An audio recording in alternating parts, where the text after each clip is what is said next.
Regard, œil avisé, prunelles aiguisées, la midinale est aux aguets. Par Pierre Jacquemin, tous les jours, à 12h30. Bonjour Nicolas Offenstadt. Bonjour. Merci d'avoir accepté notre invitation. Vous êtes historien, spécialiste notamment de la Grande Guerre. On va revenir sur toute la semaine sur regard.fr sur les commémorations avec des analyses, des débats. Mais d'abord un mot, Nicolas Offenstadt, à quoi ça sert de commémorer ?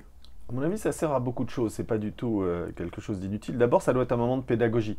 Parce que la commémoration, ça ne doit pas se réduire aux grandes cérémonies officielles. C'est évidemment des interventions médiatiques, c'est des publications de dossiers spéciaux dans les revues. Donc je crois que le principal intérêt, ça doit être un moment de pédagogie pour diffuser de l'histoire dans l'espace public. Le deuxième intérêt de la commémoration, comme historien en tous les cas pour moi, c'est l'occasion de réfléchir au rapport passé-présent.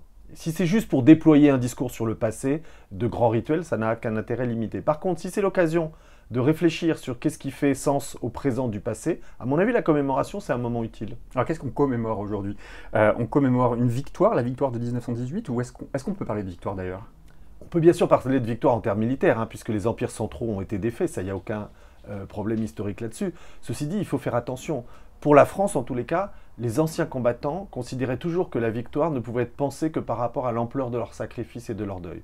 Donc pour les soldats revenus du front, y compris des soldats marqués à droite, y compris des anciens combattants tout à fait patriotes et conservateurs, la victoire toute seule, ça n'avait pas de sens. Ça devait être le deuil, ça devait être penser à la mort de leurs camarades, ça devait être la délivrance et ça devait être la paix.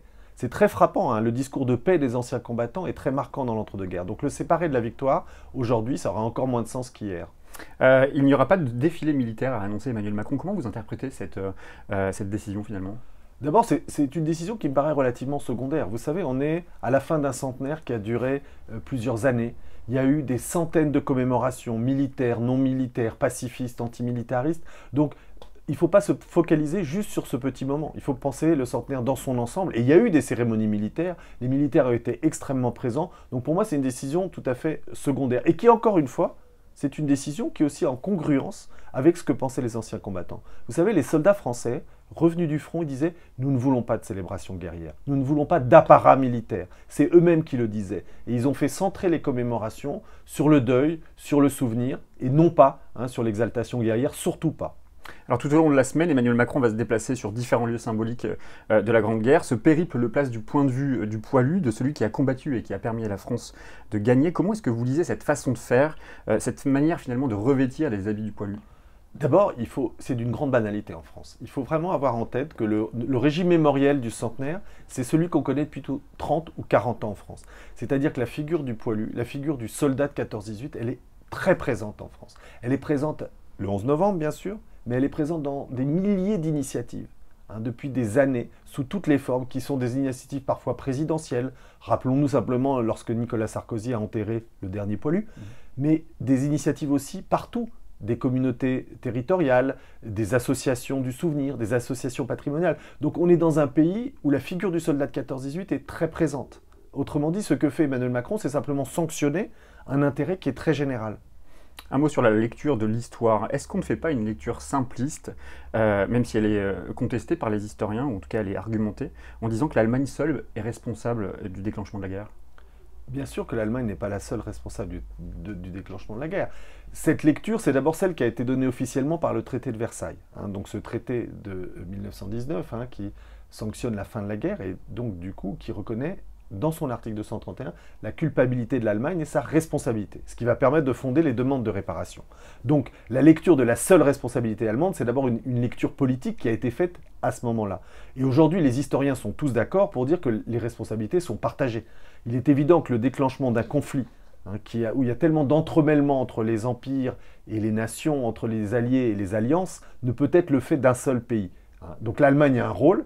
Elle a un rôle très important dans le déclenchement de la guerre, mais elle est loin d'être la seule. L'Autriche-Hongrie a sa responsabilité, la Russie et la France, et certains même soulignent que l'Angleterre, par son absence de discours clair au moment de la crise de 1914, a aussi sa responsabilité. Donc vous voyez, la question qui se pose chez les historiens, c'est de savoir évidemment quelle part on donne à chacun des pays. Mais l'idée que ce soit une responsabilité partagée, c'est, je crois aujourd'hui, une évidence historiographique. Est-ce que la montée des nationalistes, des nationalismes même, est un élément à prendre en compte dans la responsabilité de la guerre ? Bien sûr. La guerre n'est pas seulement une affaire de rivalité économique, hein, bien loin de là. On sait très bien qu'il y a de nombreux milieux d'affaires avant 1914 qui avaient tout intérêt à la paix. Vous savez, on commerce parfois bien mieux en paix qu'en guerre. On sait qu'il y avait des intérêts, y compris dans des camps adverses, dans les colonies pour assurer la domination coloniale. Autrement dit, la guerre n'est pas forcément l'intérêt des grands groupes capitalistes ou de l'impérialisme dans son ensemble. Parfois, la paix est plus rentable. Autrement dit, oui, le nationalisme politique, les affrontements nationaux ont joué un rôle très important dans le déclenchement du conflit. Alors on ne peut pas ne pas réfléchir sur ce qu'a produit la guerre au cours du XXe siècle.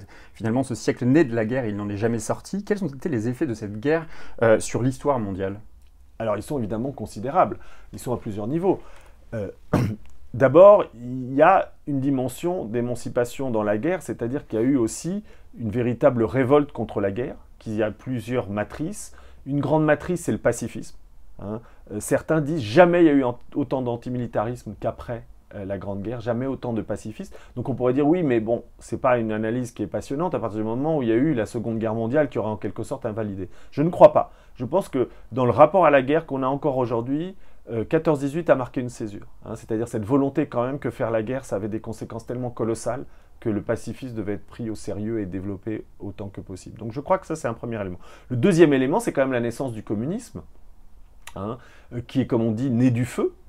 Donc d'abord la révolution russe, mais ensuite partout dans le monde, la naissance des partis communistes, c'est quand même quelque chose évidemment de très important. Il ne faut pas oublier, on a parfois tendance, en se concentrant sur les aspects culturels ou sociaux, d'oublier les luttes politiques. Mais les années 19-21 sont des années partout dans le monde, de lutte sociale, de lutte politique, de révolution avec différentes formes. Et donc du coup, les partis communistes sont nés de la Première Guerre mondiale. Donc le développement du communisme est né de la guerre, y compris en Chine, puisque c'est en partie les frustrations nationales à l'issue de la Première Guerre mondiale qui ont permis au Parti communiste de se développer. Donc vous voyez, il y a aussi des conséquences politiques très importantes et des conséquences sociales aussi très marquées. J'ai une dernière question, Nicolas von Stade. Emmanuel Macron compare le moment que nous vivons en ce moment au spectre des années 30. Il parle d'un retour des années 30. Vous êtes d'accord ? Comparaison terme à terme, non, évidemment. Le problème des comparaisons en histoire, vous voyez, c'est que parfois ça peut aussi obscurcir le présent. Si on dit, ben voilà, c'est comme avant, on ne verra pas les différences qu'il y a entre notre monde et celui des années 30. Donc il y a beaucoup de différences. Il y a des différences politiques, c'était un monde beaucoup plus violent politiquement. C'était un monde aussi où la crise économique avait vraiment eu des effets très très puissants et très différents de ce qu'on connaît aujourd'hui. Les nations et les structurations des instances supranationales n'étaient pas les mêmes, il n'y avait pas d'Union européenne. Donc terme à terme, la comparaison, non. Par contre, là où je pense qu'il ne faut pas être trop critique de cette position, c'est que ça peut nous faire quand même réfléchir sur certains aspects, à savoir qu'est-ce que c'est qu'un monde où on mobilise sans cesse les identités les uns contre les autres, où on produit de l'exclusion. Alors ce n'est pas forcément les mêmes populations aujourd'hui hier, mais on peut dire qu'en quelque sorte, ces politiques identitaires qui sont manipulées et utilisées partout par les nationalismes et qui ont des effets évidemment de production de violence et d'exclusion, c'est des choses qu'on peut réfléchir par rapport aux années 30. Et enfin, moi, ce que je trouve toujours intéressant comme réflexion, c'est de se demander, et ça, comme historien, c'est des choses qu'on connaît mais qu'on n'a pas toujours vécues, c'est à quel moment une situation glisse tellement qu'elle finit par basculer dans un monde de violence ou d'incertitude complète, voire de tension. Et là, les années 30, c'est évidemment la crise paradigmatique du basculement, puisque de nombreuses républiques ont basculé dans l'autoritarisme, alors plus ou moins avancé, que ce soit l'Autriche, que ce soit l'Allemagne, que ce soit la défaite des républicains espagnols. Donc ce moment de basculement, il peut quand même nous faire réfléchir quand on connaît, nous, aujourd'hui, des tensions considérables. Donc terme à terme, ça ne sert à rien de comparer. Par contre, se dire finalement, c'est quoi un processus qui fait qu'un monde qui peut paraître par certains côtés stable, finalement glisse dans la violence et parfois dans l'incertitude complète. Mais est-ce qu'il n'y a pas, hélas d'ailleurs, à travers ces commémorations, une tentative d'instrumentalisation de l'histoire ? Certains commentateurs expliquent qu'il devrait profiter, Emmanuel Macron, de cette séquence pour reconquérir l'opinion. Alors, il faut quand même rappeler un principe de base de la commémoration, c'est qu'une commémoration, c'est toujours du présent. Il ne faut pas croire que la commémoration, c'est un discours sur le passé. Je disais au début de notre entretien que ça doit être un moment pédagogique, mais il ne faut pas être naïf. Tout discours commémoratif ne fait pas de l'histoire. Ce n'est pas d'ailleurs le rôle d'une commémoration. Une commémoration, c'est de dire qu'est-ce qu'un passé nous dit au présent. Donc la question n'est pas tant de l'instrumentalisation qui peut paraître négative, c'est de dire qu'est-ce que nous on a envie de faire dire, pourquoi on va se battre, pour quelles valeurs, et quel dialogue on va entretenir avec le passé pour que les valeurs soient les plus riches et que la réflexion soit la plus critique et la plus intéressante. Donc bien sûr, tout le monde utilise le passé dans une commémoration. La question c'est dans quelle direction, pourquoi, à quelle fin. Et on pourrait dire encore une chose, utiliser le passé, c'est normal. La question aussi, c'est de ne pas le déformer systématiquement à des fins politiques. Et là, je crois que ceux qui nous expliquent qu'il faut absolument commémorer en termes militaires le passé parce que ça a toujours été ainsi, déforment une partie du passé en oubliant qu'il y a eu un rapport à la paix beaucoup plus fort par certains côtés que le rapport à la victoire chez de nombreux anciens combattants. Alors j'ai menti parce que je vous avais dit que c'était la dernière question, mais quand même ça suscite une nouvelle question. Qu'est-ce que l'historien doit attendre, peut attendre plutôt, d'un discours présidentiel comme il se prépare aujourd'hui d'ailleurs? Alors, d'abord, il y a plusieurs choses. La première chose qu'on peut attendre d'un discours présidentiel, c'est une certaine justesse dans les mots. Encore une fois, ça va être mis sous un chapeau politique, donc on ne demande pas à un président de la République de faire un cours d'histoire, ce n'est pas son rôle. Par contre, on peut lui demander d'essayer de tenir un certain état de la science, un certain état du savoir, donc d'être fidèle à ce qu'on sait. Ce qui ne veut pas dire, encore une fois, qu'il ne tirera pas des leçons politiques qu'on peut apprécier ou pas. Ça, c'est le premier élément. Le deuxième élément, qu'un historien peut attendre aussi, c'est parfois de donner un peu le sens de la complexité, de la multiplicité des choses et qu'il n'y a pas un grand récit unique qui nous mènerait du passé jusqu'à aujourd'hui, que souvent il y a des chemins de traverse, qu'il y a des moments compliqués dans l'histoire d'une nation ou d'un continent, et ça je crois que c'est aussi le rôle d'un président de ne pas aller trop directement dans un récit linéaire figé qui aboutirait jusqu'au présent. Je vous donnerai deux exemples.